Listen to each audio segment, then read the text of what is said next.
Chiranjeevi party పెట్టి కరెక్ట్‌గా ఎన్నికలకు ముందు పరకాల ప్రభాకర్ బయటకొస్తూ తీవ్రమైన వ్యాఖ్యలు చేస్తూ విరుచుకుపడ్డారు. అది ఒక రకంగా అంటే దాంతోనే ఓడిపోయారు చిరంజీవి అంటే అమాయకత్వం. కాకపోతే ఆ విధంగా పరువు తీయడానికి ఉపయోగపడ్డారు. అప్పటిదాకా చిరంజీవిని గురించి ఒక మాట ఎవరన్నా అనడానికి ధైర్యం ఉండేది కాదు. ఎందుకంటే ఆయనకి వచ్చేటటువంటి లక్షలాది జనాన్ని చూసి.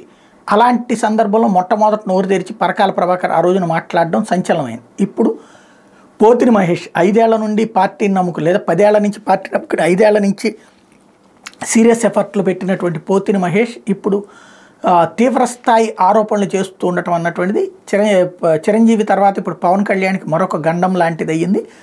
అతను చేస్తున్న ఆరోపణలో కీలకమైనటువంటి అంశాలు ఇప్పుడు చర్చకు వస్తూ ఉన్నాయి. అందులో నేను నా లాంటి నాయకులు పార్టీలో చేరి మా ఆస్తులు అమ్ముకుంటే మీరు మాత్రం ఆస్తులు కూడా పెట్టుకున్నారు. పార్టీ పెట్టింది రాష్ట్ర ప్రయోజనాల కోసం కాదు, వ్యక్తిగత ప్రయోజనాల కోసం స్పష్టంగా తెలుస్తుంది. విషయాలన్నింటినీ త్వరలో ఆధారాలతో బయట పెడతా.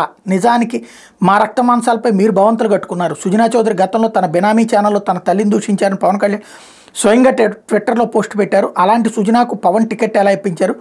సుజనా గెలుపు కోసం మీరు ఎలా భాగస్వాములు కావాలనుకుంటున్నారు? కన్నతల్లిని విమర్శించి పచ్చనోటు పడేస్తే అన్నీ మర్చిపోయారా అంటూ ప్రశ్నించారు. అట్లాగే ఇక్కడ రాష్ట్రంలో కాపు బీసీల మధ్య గొడవ పెట్టి తద్వారా తాను రాజకీయ లబ్ధి పొందాలని భారీ కుట్రకు పవన్ ప్రయత్నిస్తున్నారు. 21 సీట్లలో పార్టీకి తీవ్ర నష్టం జరుగుతుందని కాపులు హెచ్చరించి పార్టీకి దూరంగా వెళ్ళిపోయారు. అయితే వారిని దగ్గర చేసుకోవడం కోసం బీసీలకు సీట్లు ఎగ్గొట్టి కాపులకు బీసీలకు మధ్య గొడవ పెట్టాలని కుట్ర పన్నారు. బీసీలు సీట్ల కోసం ప్రశ్నిస్తే కాపులు తనకు మద్దతుగా నిలిచి బీసీలపై దాడి చేస్తారన్నది ఆయన ఉద్దేశం.